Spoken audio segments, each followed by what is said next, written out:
Welcome back to the GP podcast. Today with Stefan, aka Bazooka Bird, and myself, Mick, aka Van Mick. We're talking today about the topic traveling, gaming while traveling. Yeah, let's start right into the topic, Stefan. Or do you have to tell us something, what was going on in your life? No, not much to tell. Changing some business stuff like making new GP logos and this kind of stuff, which we are currently doing, right? So we are cleaning a little bit up, making everything ready that you have a better experience about our content. And other than that, nothing to tell you. Yeah, I think soon a couple changes will come, also to the podcast and stuff like that, and a couple other schedules. So be excited for the future. And yeah, I would say let's dive right into the topic. Yeah, let's go. So we're talking about gaming while traveling. This can be a challenge for people which are on vacation, for example, or for people which are traveling for a year or longer. And in general, what are the challenges with gaming while traveling for you? All right. So I think like if people are doing holidays, I think they don't think too much about gaming. Like if they do like 1 week or 2 week. But like for us, we are always on the road, always traveling like a digital nomad. And if you have a passion about gaming, then you could maybe face some problem. And there are different things. One is, for example, internet connection. So your ping can sometimes be really horrible. Uh, Michael knows the best about this topic. And especially like if you're, for example, Michael is often in Asia, but he plays on European server, so he has most of the time a bad ping.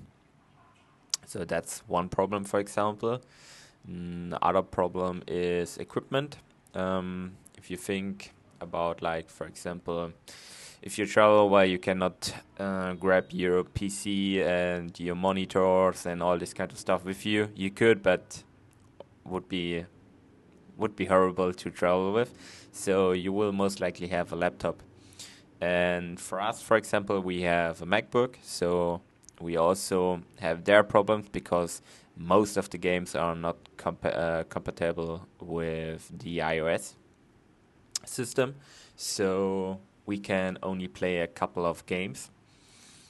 And yeah, then we have to make decision, do we play the games which we can play on Mac, or if we are going more into mobile gaming.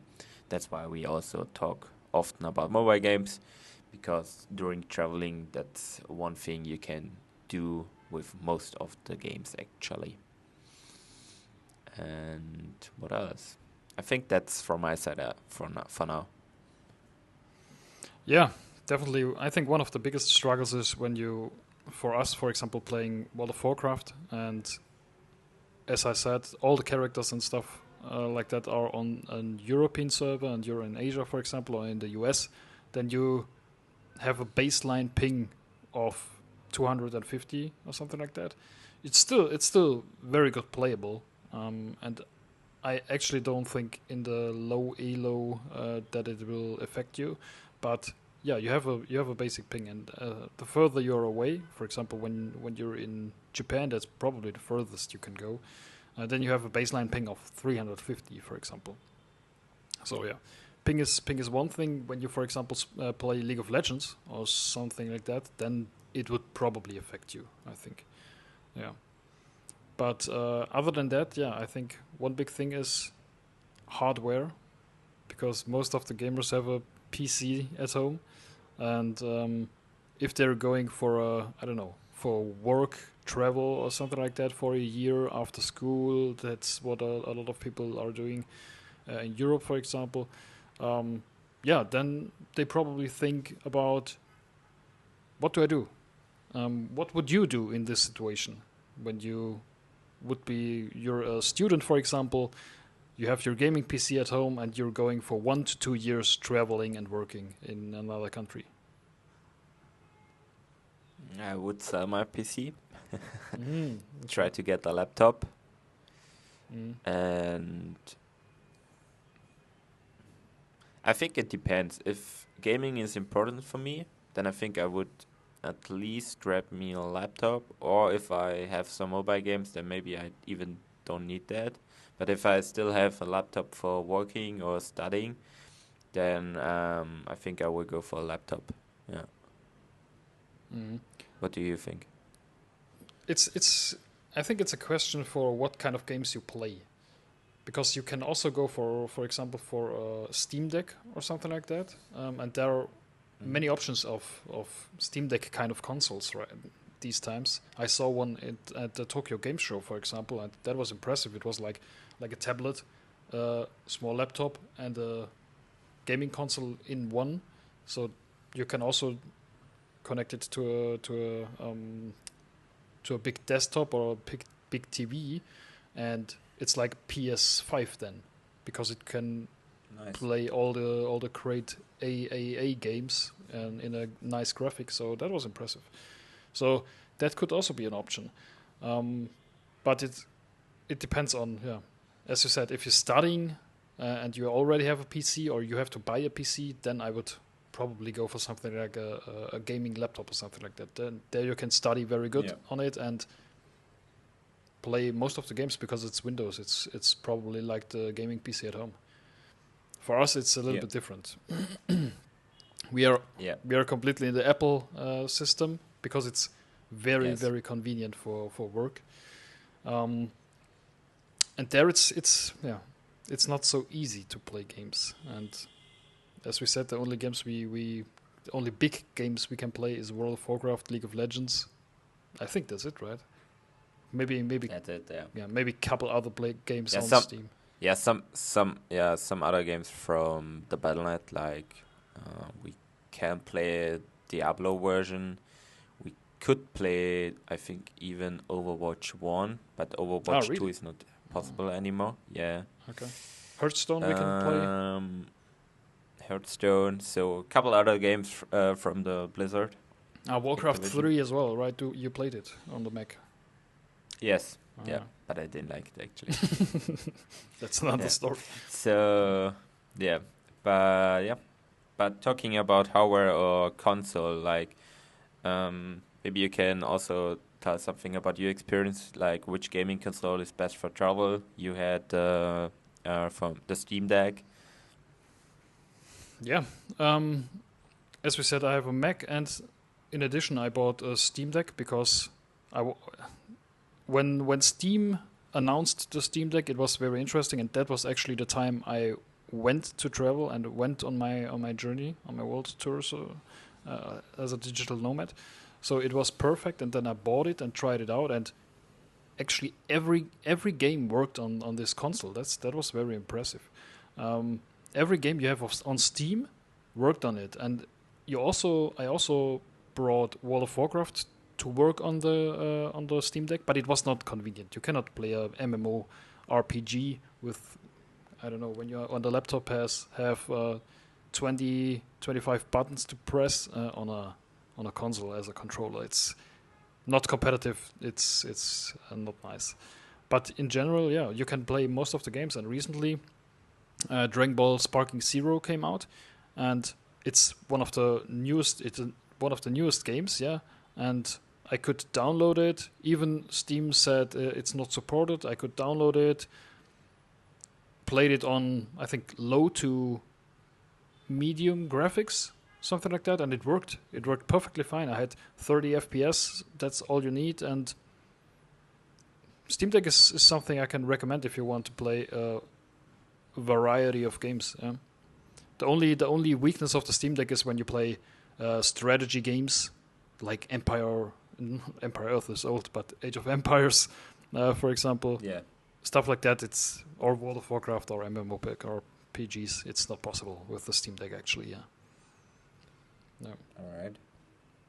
What do you think about the Nintendo Switch? Nintendo Switch, because I have a Nintendo Switch at home, or in Germany at my parents' home, and I thought about it. I think I took the Nintendo Switch on my first travel to the first destination when I started, It was nice, but you're very restricted in games. I I literally took it only for, I think, Diablo. You could play Diablo 3 on the Switch, and Pokemon. That was it. That Okay. were the games I played, because I'm not a big, not anymore. I'm not a big Mario guy anymore. It's not appealing to me anymore, and not a lot of games were launched on the Switch then, and they don't have a very big game variety. So Steam Deck is there way better, and you can play the newest AAA games. So it's a little bit. I think Steam Deck is maybe $200 more expensive than the Nintendo Switch, but I think it's definitely worth it. But Nintendo Switch is one of the best consoles as well. I mean, so flexible, and Yeah. you can play with other people local with the two controllers. It's a nice console. I like it very much. But the games where you can play on it is so. Yeah. I think it depends on the audience. Like for example, for kids, and you travel with kids, and your kids are used to play video games or something like that. I think then that's good, good to go with the Nintendo Switch. Yeah. My sister actually has a Nintendo Switch as well, and she plays Animal Crossing all the time on the Nintendo Switch. So when you have a favorite game on this console, then it's perfectly fine. Yeah. Or when you're highly into the Mario and Zelda universe, then it's nice. I have one good question, and also one other problem which I not talk about it was how do you stay in touch with your gaming friends or team while traveling? And that's also one problem, because Michael is, for example, in Asia. I think Japan was like +8 for us, so the time zone is sometimes +9. also a problem. Yeah. Yeah, that is probably the biggest problem. But the time zone problem you have with probably everything. It's not only gaming. It's with everything. Yeah, sure. For example, a lot of people from Europe, when they do this work travel, go to Australia, and it's very similar to, it's I think only 1 hour difference to Japan actually.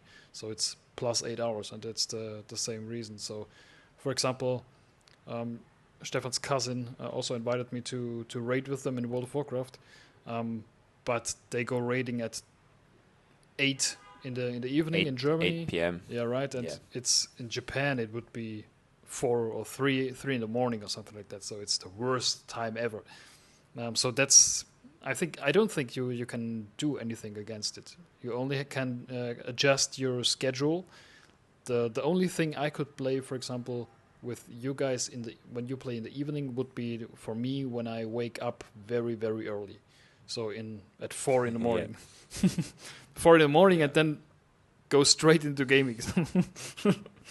So yeah. We wake up and we play with you, and you go to bed later on, and we start to work. Oh yeah, right. That works as well. Yeah. So either one has to play right in the morning, right in the beginning. Yeah. That's the only thing. Yeah. But yeah, it's a very big topic. Yeah, definitely, and a lot of people have to keep that in mind. Yeah, that's not a question. What type of games do you prefer while traveling the most? I mean, you travel now for 2 years. You have a little bit of experience. Yeah. I think the most games I enjoy playing is mobile games in total. Because like if you're in the plane flying to the next destination, or you waiting somewhere, or you sitting somewhere in the home, you have bad internet connection, you still can use your mobile internet connection. So there's always something you can do with your mobile phone. And especially for me, I have kids. Oh, one kid, but the second kid is on the way. So yeah, it's easier to quit the game when you play mobile games. So I would go for mobile. And talking about kids, we were recently recording a podcast, which is online now, about what changes when you have kids with your gaming life. If you're interested in that and becoming a father or something like, or a mother and something like that, check out this podcast. It's on our channel. Yes. Yeah, for me, probably the best option still World of Warcraft. That's fortunate actually, because it was my favorite game since I really got deep into gaming. So nothing changed, and fortunately, I hope the Blizzard support for the MacBook keeps being there, because otherwise it would, I don't know. It would be really bad then. Would be interesting how many Mac players they have. Mm. Like that would be interesting if it's like a huge user base. It would be interesting to know. I don't know if we can get these numbers somewhere. You have to check. Yeah, that would be very interesting. But as I said, it's one of the few AAA games you can play on the Mac. So I bet Mac has a lot of World of Warcraft players. Yeah, I bet. Yeah. Nothing has to play there. Yeah. So yeah, World of Warcraft, but also you automatically get into mobile gaming. But it's hard to find mobile games where you can play consistently over years. It's because they don't have so much depth as a World of Warcraft or another game. Yeah, so it's a little bit more difficult. Yeah. That's true.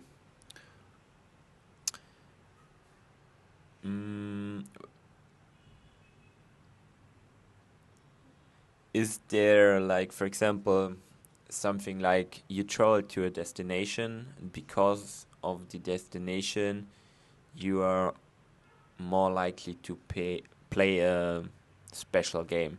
For example, Japan, and then you play a samurai game. Yes. You had this kind of experience. I had it actually. I was in Japan. I was a big Japan fan before as well, but when I got to Japan, it was more intense afterwards. So after that, I had I wanted to play the game. What was it called? The famous samurai game where the second part got announced now. Ghost of Tsushima, right? Yeah, correct. So, and also when you go to Japan, for example, you get influenced of a lot of ads, because Japan is such a huge gaming culture, and the gaming ads are everywhere, because everyone plays at least mobile games in Japan.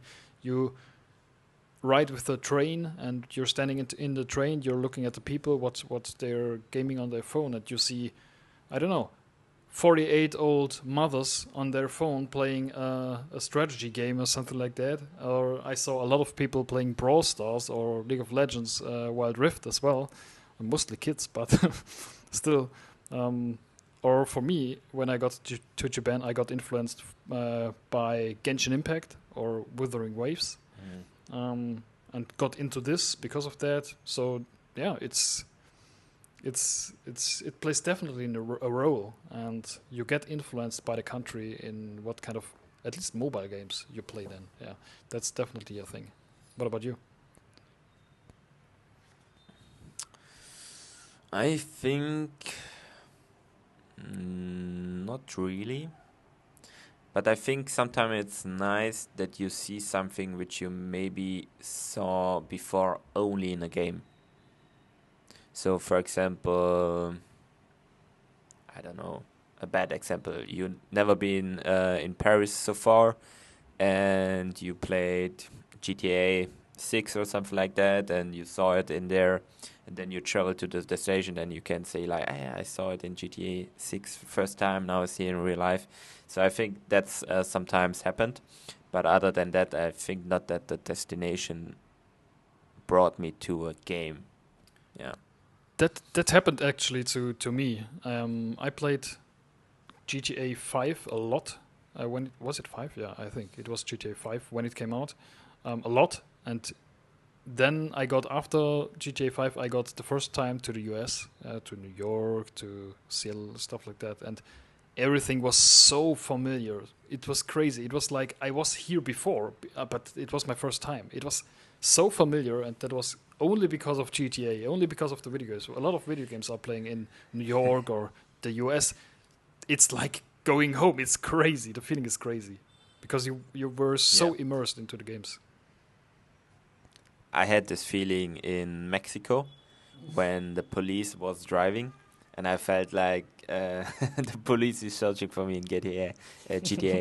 Yeah, so that was quite funny. That's crazy, and it's also when you see what was it? For example, when you play Ghost of Tsushima, it's playing in an area which actually exists, like it's real there. And when you see houses or stuff like that, you got so immersed into the whole tradition and stuff like that, and then you go to the country and you see it, and it's such a warm feeling because you know it already, and it's not so foreign. It's a nice feeling. So yeah, that's a very big plus for video games. True. Do you have a question? Yeah. If you could choose and money is not an issue, what would your preferred hardware be when you travel?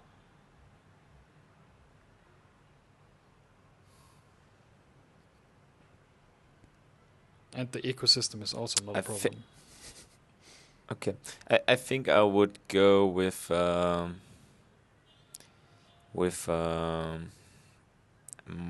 Windows Mac hardware combination. Okay. So I have the benefits of Mac and iOS. That's easy to connect everything. But still have the Windows system to play all the games I want to play. Yeah. So I think I would go for something like that. Yeah, that's a good option. Yeah. I mean, there's something you could take the Mac Mini, for example. This is this square for as Mac, and then take, I don't know, a Windows laptop or something like that, and that's bam, or a mini tower. But I think actually because I was thinking about to grab actually that mini thing, but I think it's actually not good because something was bad in there, but I don't remember what it was. Really? I think the GPU or something like that was not good for the price or something like that. So it was only 16, I think. Okay. Or even less. I don't know. I don't remember it, but something was not. I saw on Twitter some negative posts about that. Yeah. Okay, but you still need a desktop, right? So a screen.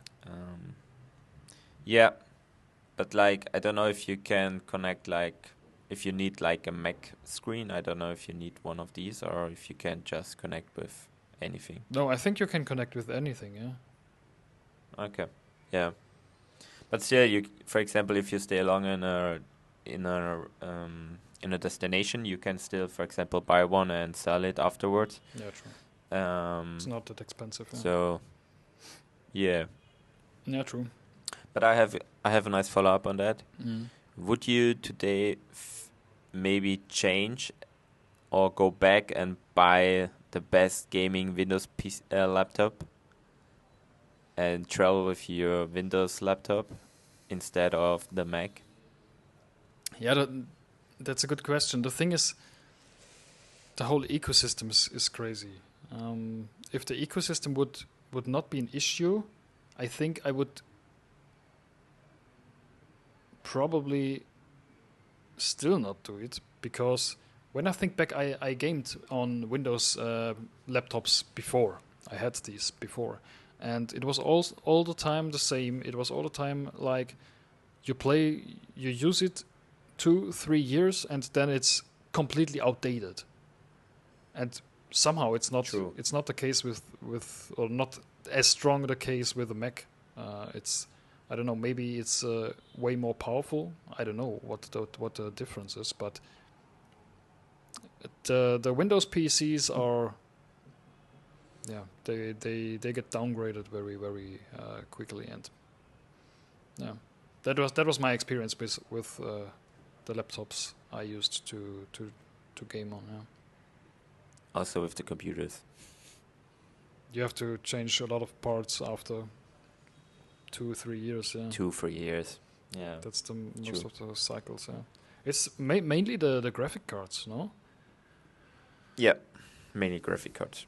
With Mac, I don't know what's the difference there, but I don't think you have to upgrade that often. But I'm not an expert. Well, if you pay 3K, you can still It should how be to worth say it. it. Yeah. So True. it should be at least 3 years. Yeah. Yeah. I have a good question in case of destinations. How do you balance exploring new places and finding time to game and mixing it with family?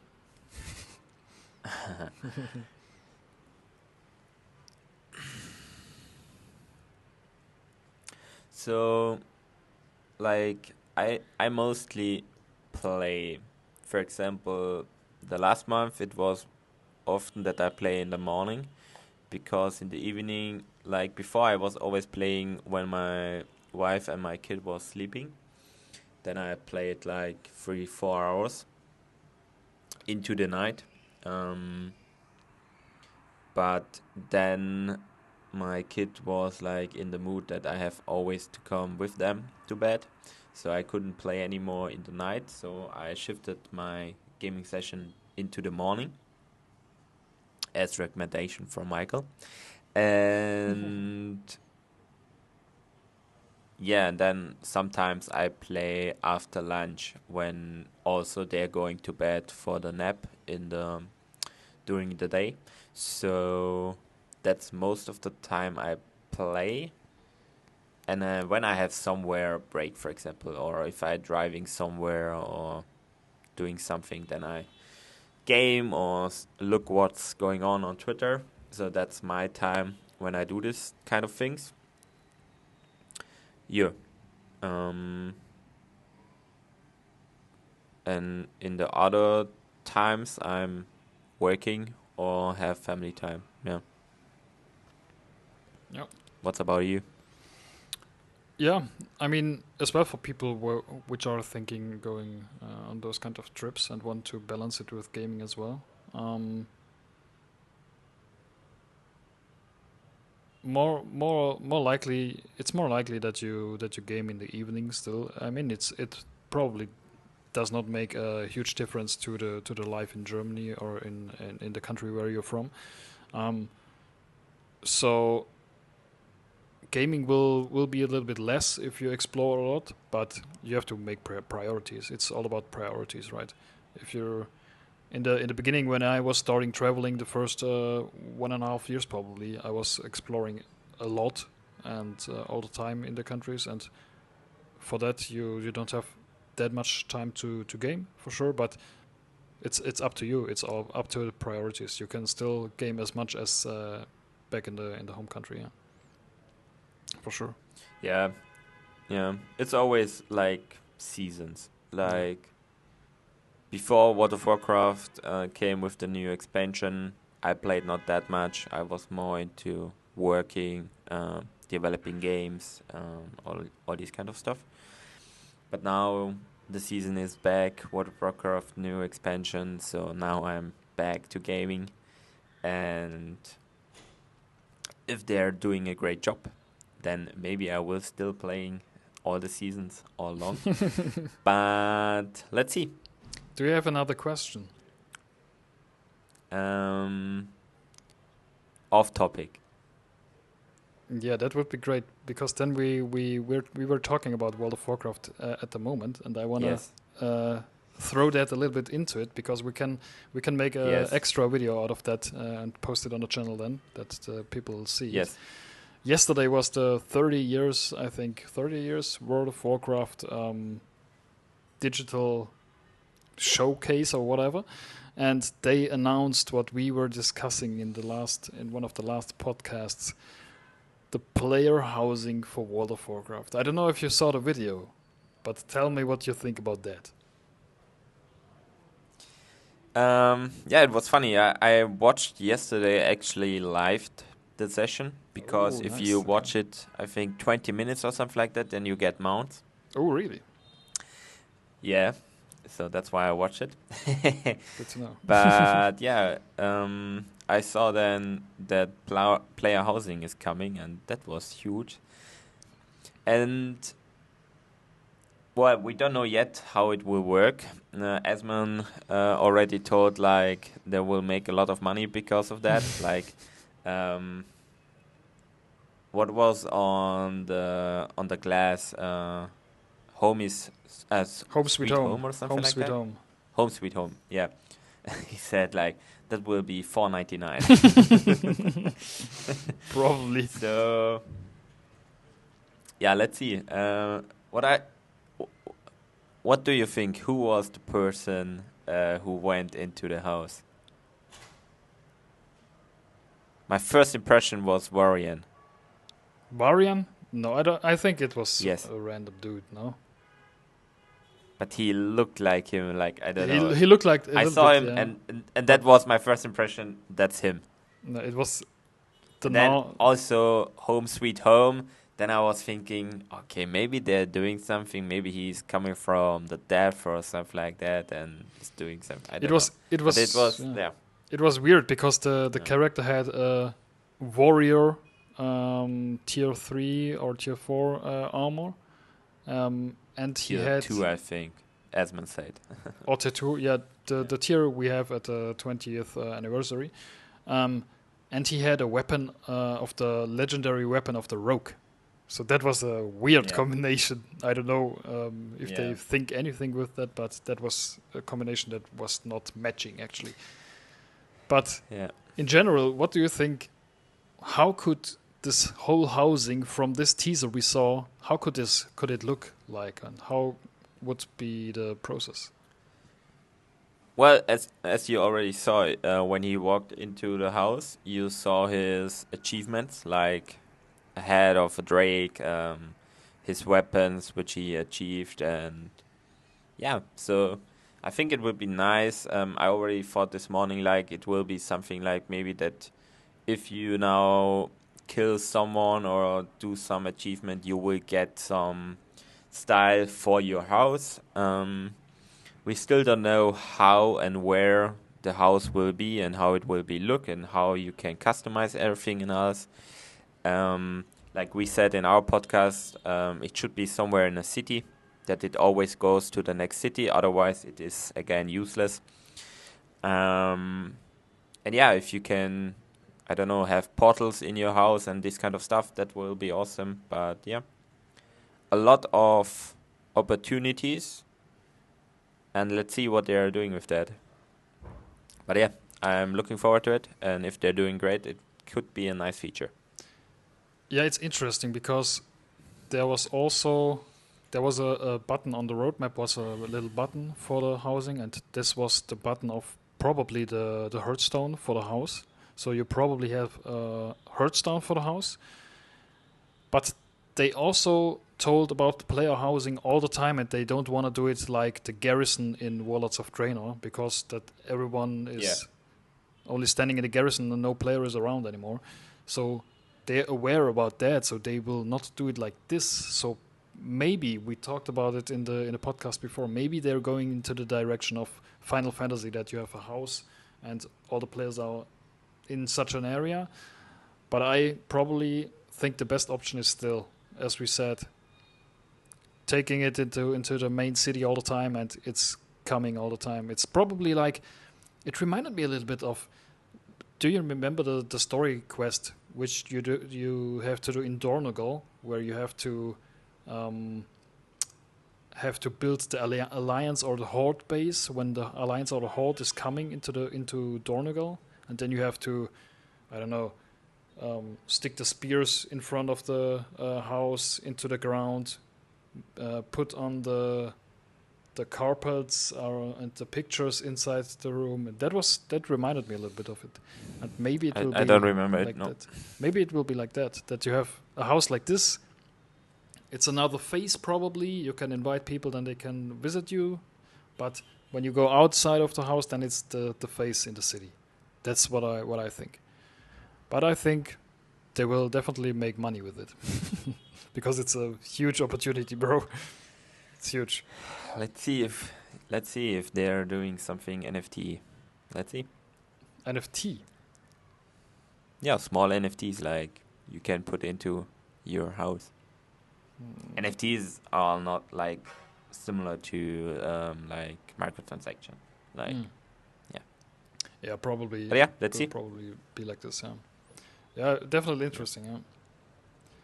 What do you think about the car racing? Did you see that? No, I only saw that there were new mounts in case of cars, but you can race with them. Yes, you can create your own car, and then you can say, okay, I want to be, for example, you want to focus on speed, or you want to focus on drifting. So you can also drift with these kind of cars. So it will be a different ground experience mount, and so yeah, will be interesting. Maybe something like they put to Dragonflight with the flying mount. So now they're doing something similar to the ground, so you can drift, you can speed, or something like that. Yeah. They stealing all the things from Guild Wars 2. They have those kind of mounts. And the Guild Wars 2 mounts are the best in MMO space, so it's very good that they're copying it. It's okay. That sounds interesting. Yeah. Yeah, so funny, so pretty funny. And then you rate our instance. There was one boss, and he has like a huge red fire car.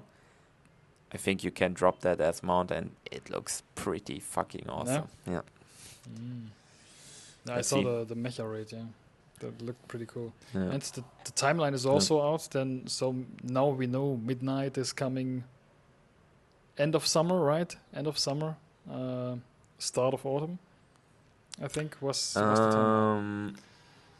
Yeah, I think already season 2 is starting actually in December or January. Oh, really?